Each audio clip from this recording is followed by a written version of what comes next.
come up on stage. Thank you very much. It's a great honor to be here. Mr. President, they tell me you're over there somewhere. There you are. Thank you, Mr. President. Be not afraid. These were the first words at the first public address of the first Polish Pope after his election in October of 1978. They were the words that would come to define Pope John Paul II. Words that would change the world. John Paul brought the message here to Warsaw in his first trip back home as Pope in June of 1979. It was a message about the power of faith, the power of resilience, the power of the people. In the face of a cruel and brutal system of government, it was a message that helped end the Soviet repression in the Central Land and Eastern Europe 30 years ago. It was a message that will overcome the cruelty and brutality of this unjust war. When Pope John Paul brought that message in 1979, the Soviet Union ruled with an iron fist behind an iron curtain. Then a year later, the Solidarity movement took hold in Poland. While I know he couldn't be here tonight, we're all grateful in America and around the world for Lech Walesa.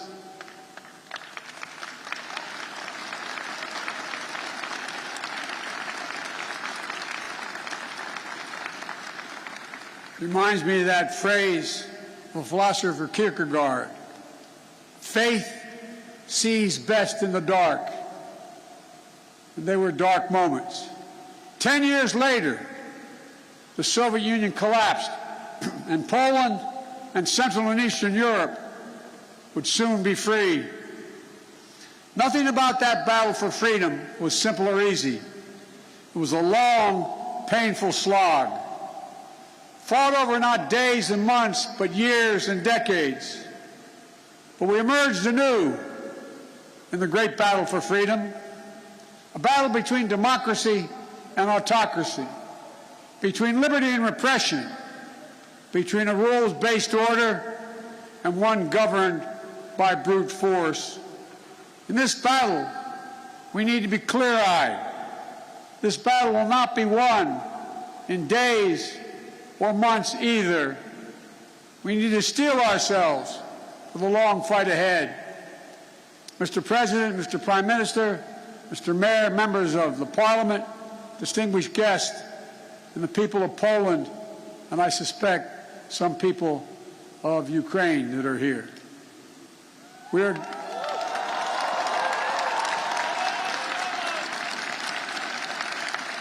gathered here at the Royal Castle in this city that holds a sacred place in the history of not only of Europe, but humankind's unending search for freedom. For generations, Warsaw has stood where liberty has been challenged and liberty has prevailed. In fact, it was here in Warsaw when a young refugee who fled her home country from Czechoslovakia was under Soviet domination came back to speak and stand in solidarity with dissidents. Her name was Madeleine Coble Albright. She became one of the most ardent supporters of democracy in the world. She was a friend with whom I served, America's first woman Secretary of State. She passed away 3 days ago. She fought her whole life for essential democratic principles. And now, in the perennial struggle for democracy and freedom, Ukraine and its people are in the front lines, fighting to save their nation. And their brave resistance is part of a larger fight for an essential democratic principles that unite all free people: the rule of law, fair and free elections, the freedom to speak, to write, and to assemble, the freedom to worship as one chooses, freedom of the press. These principles are essential in a free society. But they have always been under siege. They've always been embattled. Every generation has had to defeat democracy's moral foes. That's the way of the world. For the world is imperfect, as we know, where the appetites and ambitions of a few forever seek to dominate the lives and liberty of many. My message to the people of Ukraine is a message I delivered today to Ukraine's foreign minister and defense minister, who I believe are here tonight. We stand with you, period.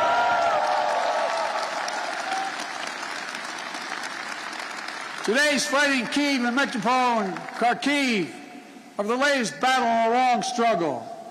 Hungary, 1956. Poland, 1956, and then again, 1981. Czechoslovakia, 1968. Soviet tanks crushed democratic uprisings. But the resistance continued until finally, in 1989, the Berlin Wall and all the walls of Soviet domination, they fell. They fell. And the people prevailed. But the battle for democracy could not conclude and did not conclude with the end of the Cold War.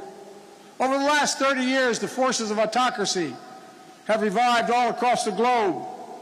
Its hallmarks are familiar ones: contempt for the rule of law, contempt for democratic freedom, contempt for the truth itself. Today, Russia has strangled democracy, has sought to do so elsewhere, not only in its homeland. Under false claims of ethnic solidarity, it has invalidated neighboring nations. Putin has the gall to say he's denazifying Ukraine. It's a lie. It's just cynical. He knows that. And it's also obscene. President Zelensky was democratically elected. He's Jewish. His father's family was wiped out in the Nazi Holocaust. And Putin has the audacity, like all our autocrats before him, to believe that might will make right. My own country, a former president named Abraham Lincoln, voiced the opposing spirit to save our union in the midst of a civil war. He said, "Let us have faith that right makes might." Right makes might. Today, let us have that faith again. Let us resolve to put the strength of democracies into action to thwart the designs of autocracy. Let us remember that the test of this moment is the test of all time. The Kremlin wants to portray NATO enlargement as an imperial project aimed at destabilizing Russia. Nothing is further from the truth. NATO is a defensive alliance. It has never sought the demise of Russia. In the lead up to the current crisis, the United States and NATO worked for months to engage Russia to avert war. I met with them in person, talked to them many times on the phone.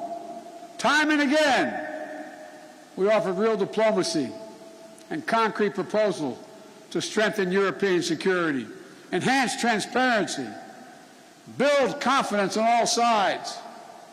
But Putin and Russia met each of the proposals with disinterest in any negotiation, with lies and ultimatums. Russia was bent on violence from the start.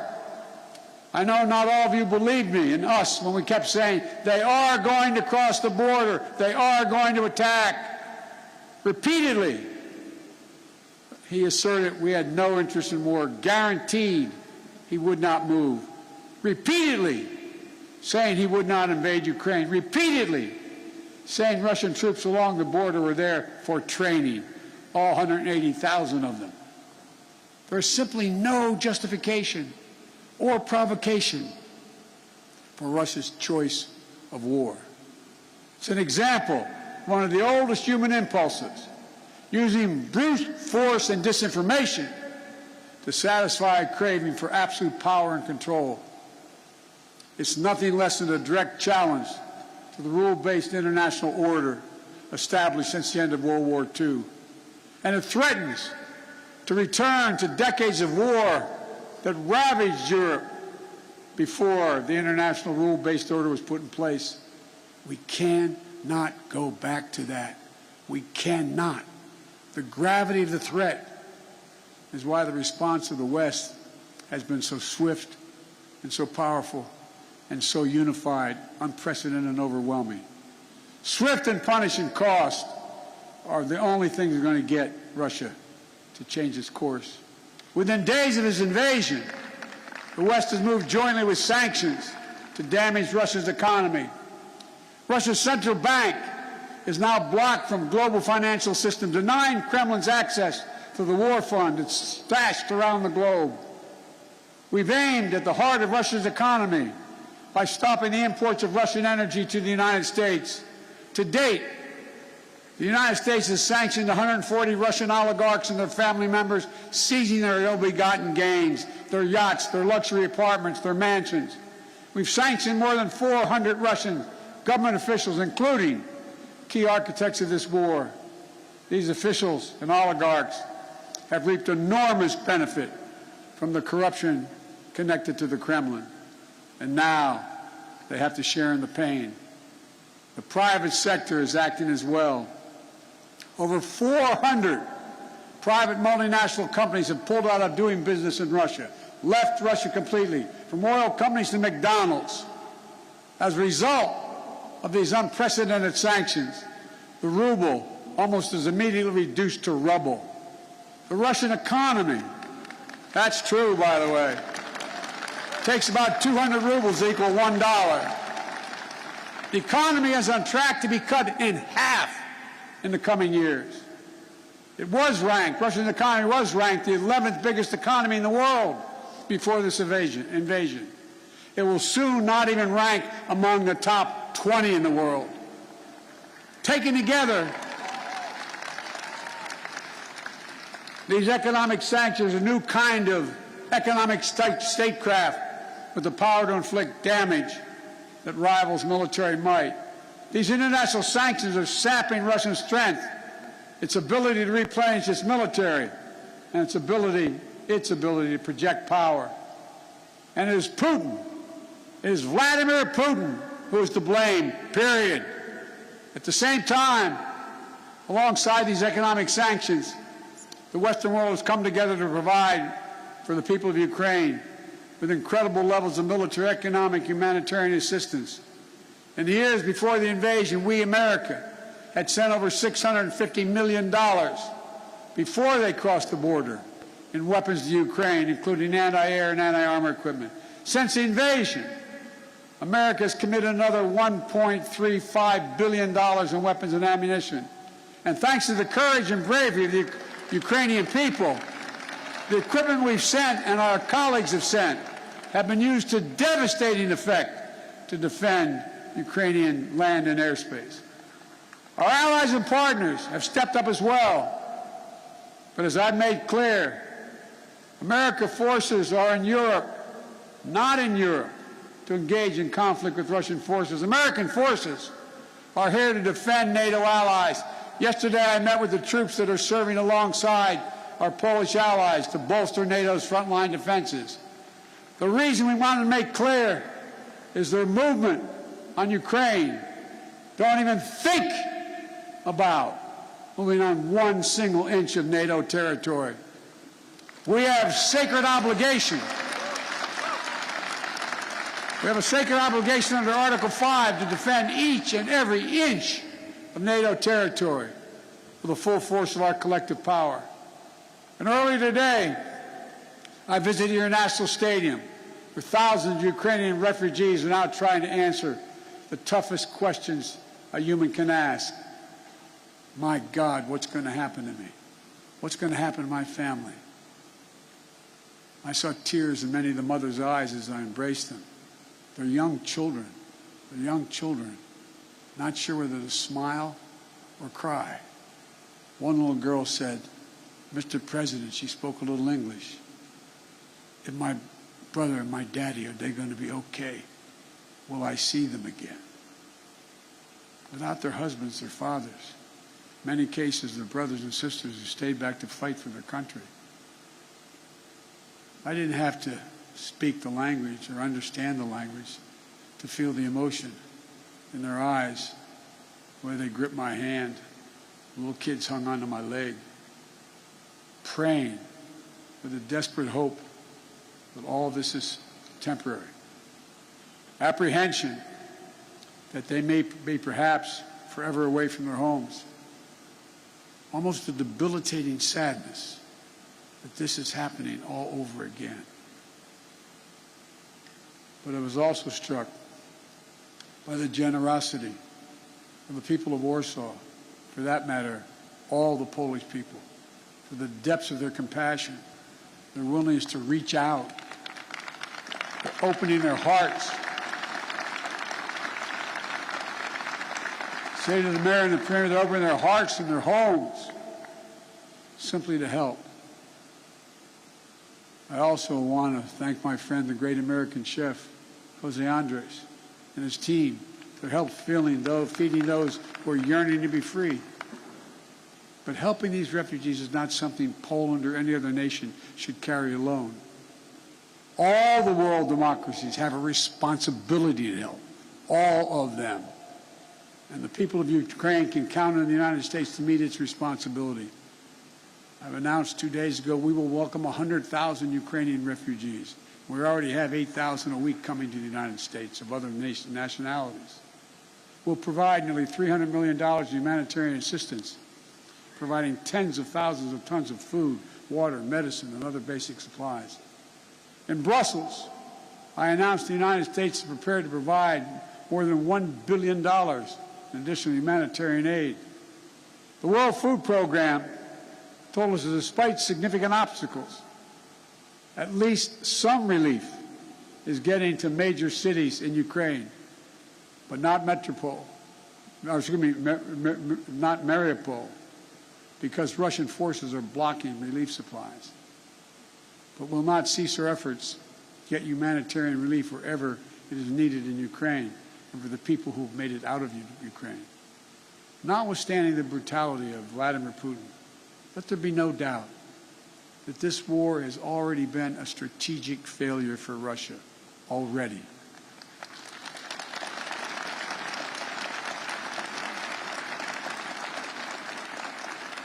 Having lost children myself, I know that's no solace to the people who've lost family. But he, Putin, thought Ukrainians would roll over and not fight. Not much of a student of history. Instead, Russian forces have met their match with brave and stiff Ukrainian resistance. Rather than breaking Ukrainian resolve, Russia's brutal tactics have strengthened the resolve. Rather than driving NATO apart, the West is now stronger and more united than it has ever been. Russia wanted less of a NATO presence on its border, but now he has a stronger presence, a larger presence, with over 100,000 American troops here, along with all the other members of NATO. In fact, Russia has managed to cause something I'm sure he never intended. The democracies of the world are revitalized with purpose and unity found in months that we'd once taken years to accomplish. It's not only Russia's actions in Ukraine that are reminding us of democracy's blessing. It's our own country, his own country, the Kremlin. It's jailing protesters. 200,000 people have allegedly already left. There's a brain drain leaving Russia, shutting down independent news. State media is all propaganda, blocking the image of civilian targets, mass graves, starvation tactics of the Russian forces in Ukraine. Is it any wonder, as I said, that 200,000 Russians have all left their country in 1 month? A remarkable brain drain in such a short period of time. Which brings me to my message to the Russian people. I've worked with Russian leaders for decades. I sat across a negotiating table going all the way back to Soviet Premier Alexei Kosygin to talk arms control at the height of the Cold War.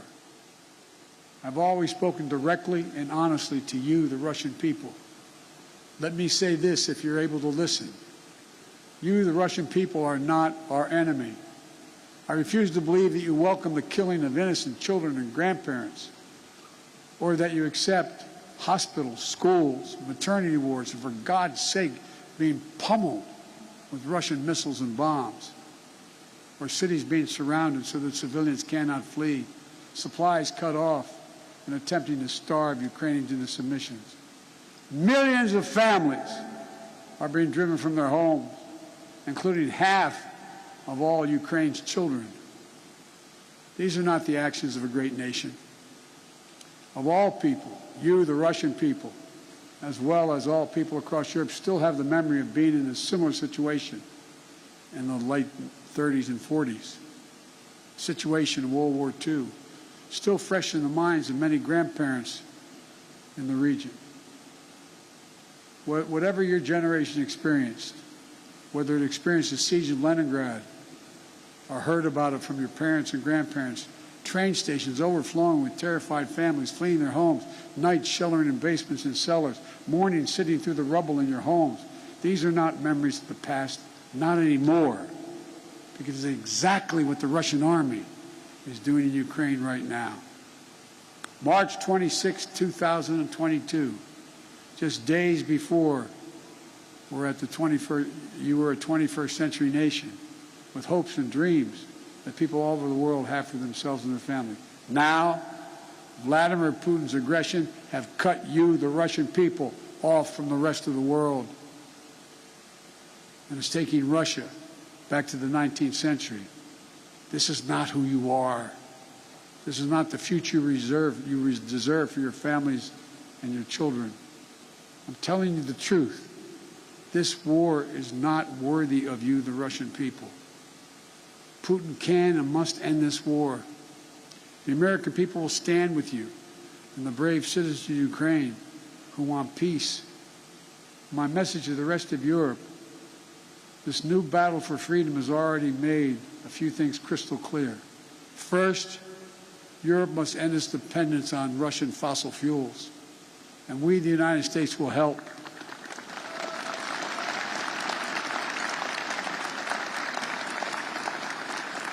That's why just yesterday in Brussels, I announced the plan with the President of the European Commission to get Europe through the immediate energy crisis.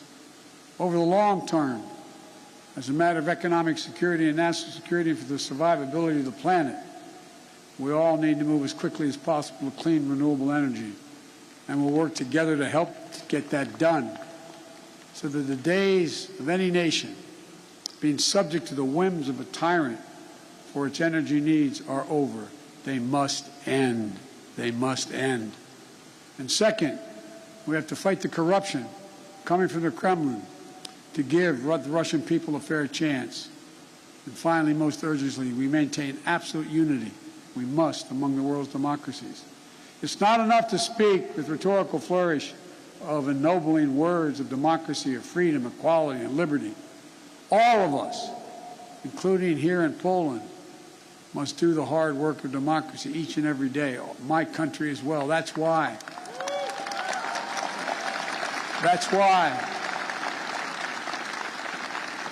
I came to Europe again this week with a clear and determined message for NATO, for the G7, for the European Union, for all freedom-loving nations.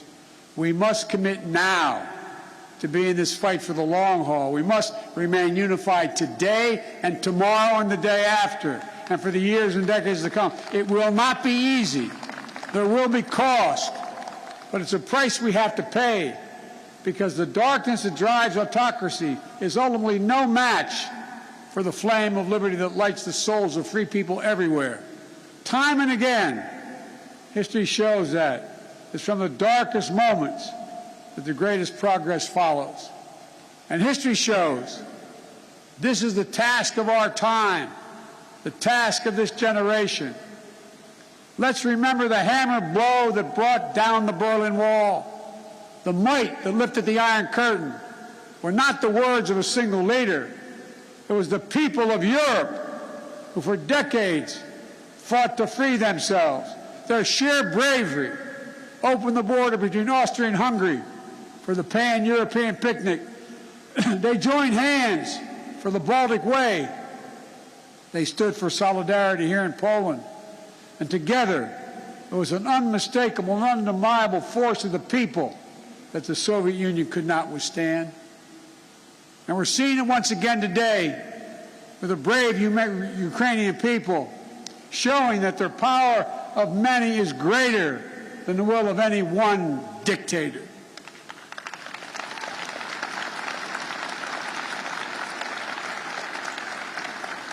So in this hour, let the words of Pope John Paul burn as brightly today. Never, ever give up hope. Never doubt. Never tire. Never become discouraged. Be not afraid.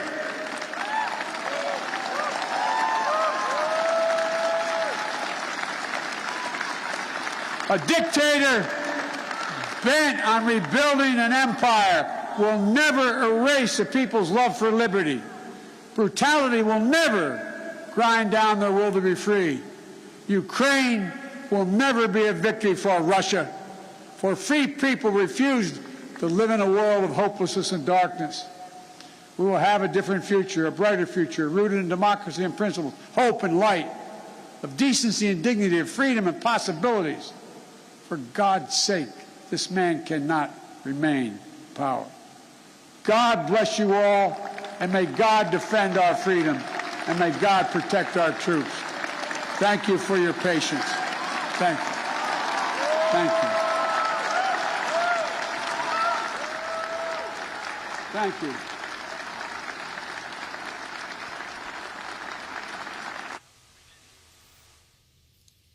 President Biden with a forceful and at times emotional speech in Warsaw, Poland, the president telling the people of Ukraine explicitly that we stand with you, period. The president also calling out President Putin, saying that Russia has strangled democracy at home and is now trying to strangle it elsewhere. Speaking directly to the Russian people, telling them that their president is trying to drag them back to the 19th century. The president also reiterating that U.S. forces are in Europe to defend NATO allies, not to engage with Russia. And he said this war is already a strategic failure for Russia and has only strengthened NATO, not weakened it. He said of NATO, quote, "We must remain unified today and tomorrow and the day after." He called the defense of democracy the task of our time, the task of our generation. Let's bring in NBC News Chief White House correspondent Kristen Welker, who is in Warsaw following the president. Kristen. Well, Jose, you're right. This was a forceful speech. And I have to tell you, being here in person, there were moments when this audience of nearly 1,000 people were completely silent. You could have heard a pin drop. And then moments where they were cheering, supportive of what the president was saying. And so they were very engaged with what you heard from President Biden. This was a speech in which the president laid out this current fight as a battle between democracies and autocracies. And he cited those various examples throughout history. And he also talked about the unity of NATO allies that has been on display throughout this historic and high-stakes week for the president. He also took on Vladimir Putin head on, his lies, the fact that Putin has said he's trying to denazify Ukraine. You heard President Biden call that an outright lie and even obscene. And he had a stern warning Putin not to attack 1 inch of NATO territory. I thought that was quite significant. And then you heard the president take a step back and talk about what he believes was accomplished this week during that emergency meeting at NATO. More aid was announced, more military aid, as well as new sanctions. As you point out, Jose, he said, we stand with you, period. The question, Jose, moving forward is what was accomplished this week? Will this week change Putin's calculation at all? The president trying to make the case that NATO is more unified than Putin had accounted for, and that is significant. And here you have him making the case in Warsaw, and also talking about the very human toll of this war in Ukraine, the refugees, more than 2 million here in Poland alone. The president met with some of them earlier today, and there he called Putin a butcher. Wrapping up his remarks here today, Jose, you heard the president say that Putin cannot stay in power. That is quite significant, Jose. This is his ending to what has been an historic week here. No doubt, Kristen, that ending, calling for the removal in some way or another, he must not remain in power. Kristen Welker, as you say, very, very forceful. Thank you, Kristen, for our coverage from Warsaw. That concludes our coverage of President Biden's address from Poland. We'll have much more tonight on NBC Nightly News. For all of us at NBC Nightly News, I'm Jose Diaz-Balart. Thank you.